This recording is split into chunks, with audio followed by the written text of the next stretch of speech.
뭐 좋습니다. 액션 망칠 수 있죠. 하렘물이니까. 하렘물의 중요한 건 뭡니까? 당연히 캐릭터성이죠. 그래요.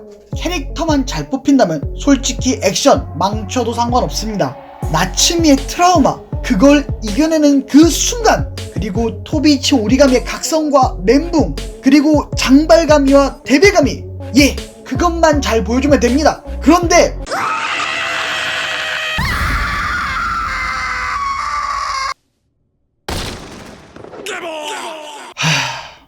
정말 진심으로 도저히 용서가 안됩니다. 데이터 라이브의 알파요 오메가이자 이 작품의 최고의 중요성인 캐릭터성을 망치다니 진짜 제정신이 이제 궁금합니다. 우선 5화까지 주역을 맡았던 나츠미는 자신의 외모에 트라우마를 가지고 있어 자신의 본 모습을 보면 누구든지 자신을 싫어할 거라는 부정의 마인드에 끝판을 달리는 캐릭터입니다. 그렇기에 본인의 성격이 나쁘다는 것도 어느 정도 자각을 하고 있죠. 私はあんたをめちゃめちゃにしようとした。あんたの仲間だって決してたくさんひどいこともしたのに。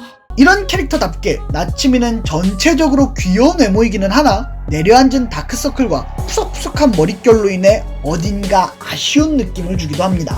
이 외모와 작품의 캐릭터성이 맞아떨어지는 거죠. 그런데 애니는 그걸 전혀 살리지 못합니다. 우선 나츠미의 트라우마에 대해서 제대로 다루고 있지 못하고 있습니다. 작품 안에서 나츠미가 얼마나 부정적인 마인드를 하고 사는지를 묘사해줘야 하는데 그런 게 없어요. 원래 모습으로 돌아간 이후부터 그냥 땡깡만 피우고 있을 뿐입니다.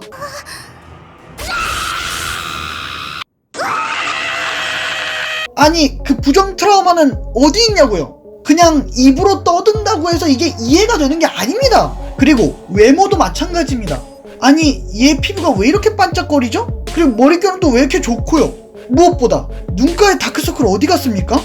이쁜 게 왜 문제냐고요? 분명히 말했지만 얘는 어딘가 아쉬움이 있어야 합니다. 부정이라는 게 온몸에서 드러나야 한다고요. 그래야 애들이 꾸며준 이유가 우리에게 와닿는 겁니다. 근데 얘 자체가 이미 깔끔이어서 꾸미기 전이나 후나 똑같아요. 아니 이러면 와닿지 않습니다.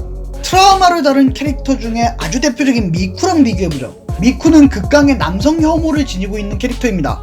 그리고 그 배경에는 팬들의 배신이 있고요. 그렇기에 보여진 미쿠의 모습은 어땠나요? 반짝이던 눈에서 빛이 그대로 사라지고 거의 벌레를 보듯 쳐다보는 엄청난 첫인상을 줍니다. 반면 시도가 여장을 했을 때 순식간에 태도가 돌변하는 모습을 볼 수 있죠.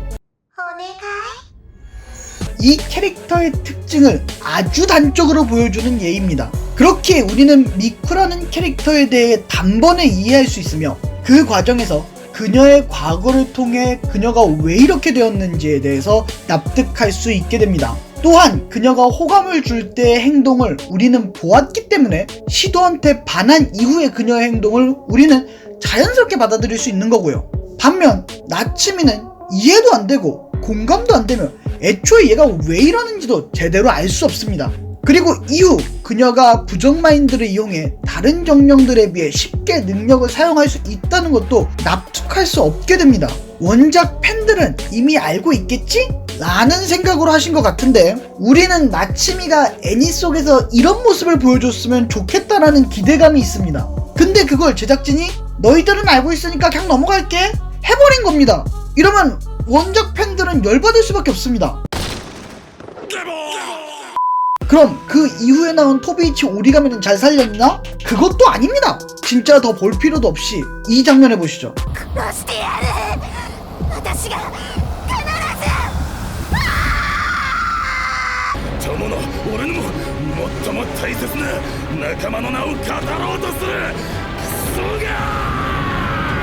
오리가미가 부모님을 살리기 위해서 과거로 가는 이 장면은 데어라 작품 안에서 가장 중요한 장면이며 가장 하이라이트인 장면이기도 합니다. 저도 이걸 애니로 꼭 보고 싶었습니다. 그도 그럴 것이 오리가미의 복수의 대상이었던 정령이 알고 보니 본인이라는 충격적인 진실이 밝혀지는 장면이기 때문입니다. 자신의 부모님을 죽인 정령을 죽이기 위해 그렇게 발버둥 쳤는데 알고 보니 그것이 자기 자신이었다. 이런 타임루프물에서는 종종 볼 수 있는 장면이기는 합니다만 충분히 충격적인 장면이기도 합니다. 당연히 그 당사자는 멘탈이 아작날 수밖에 없죠. 원작은 그걸 표현하기 위해 왼쪽에는 멘탈이 아작난 오리가미의 모습을 보여주고 있으며 오른쪽에는 아 라는 대사로 한 페이지를 가득 채웁니다. 굉장히 직관적이고 어떻게 보면 유치할 수 있지만 읽는 독자에게는 아주 확 와닿죠. 그런데 애니에서는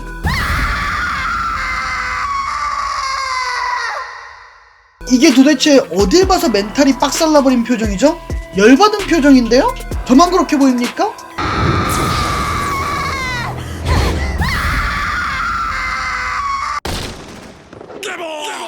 아니 이 친구급은 아니더라도 최소한 이 친구급 표정은 보여줘야 되는 거 아닙니까?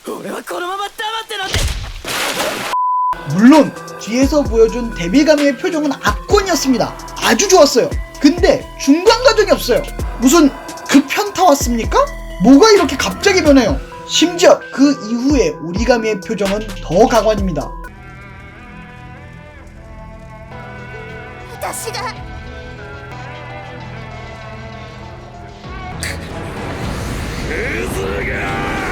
아니 무슨 관전합니까?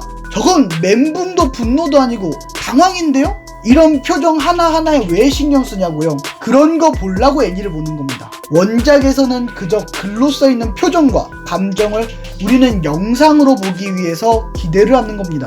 그저 저런 멍한 표정을 보려고 하는 게 아니라고요. 1기 쿠로미의 액션에서 그녀가 소름이 끼쳤던 이유 중 하나는 그녀의 표정에서 나옵니다. 전투에 들어가기 전에서의 그녀의 표정도 미소였지만 본격적으로 전투에 돌입하자 그녀는 마치 즐거운 놀이라도 시작했다듯이 천진난만한 표정을 짓습니다. 그리고는 입술이 귓가에 걸릴 정도로 미소를 보이며 상대방을 농락하죠. でも私だけは殺させて差し上げるわけには参りませんわね違いますわよ時間を戻しただけですわさあ始めましょう 우리는 이런 표정을 통해서 그녀의 광기를 굳이 설명이나 이야기 들을 필요 없이 시각만으로 느낄 수 있습니다. 그렇게 그 다음 화인 코토리와의 전투에서 그녀가 짓는 당황하는 표정이 더 와닿는 거고요. 천상계인 1기가 아닌 우리에게 욕을 퍼먹는 2기도 마찬가지입니다. 언제나 우위를 선점했던 미쿠가 진심으로 겁먹고 당황하는 순간을 보면 그녀의 표정에서 확연하게 드러납니다.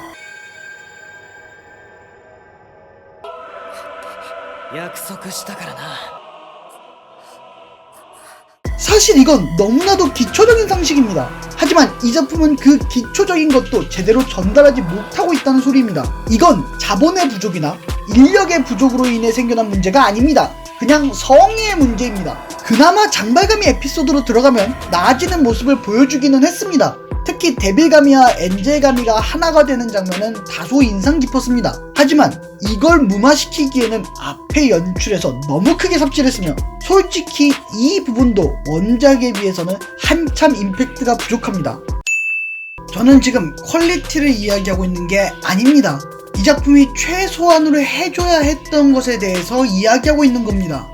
이 작품이 원작을 이미 알고 있는 팬층을 대상으로 했다면 더더욱 이 부분은 신경을 썼어야 했습니다. 유명 타이틀만 가져와서 대충 만들어도 잘 팔릴 거라는 이 안일한 마인드가 언제쯤 애니업계에서 사라질까요? 정말 답답할 뿐입니다. 여러분은 이 작품에 대해서 어떻게 생각하시나요? 댓글로 많이 남겨주세요. 그럼 저는 다음 리뷰에서 찾아뵙도록 하겠습니다. 감사합니다.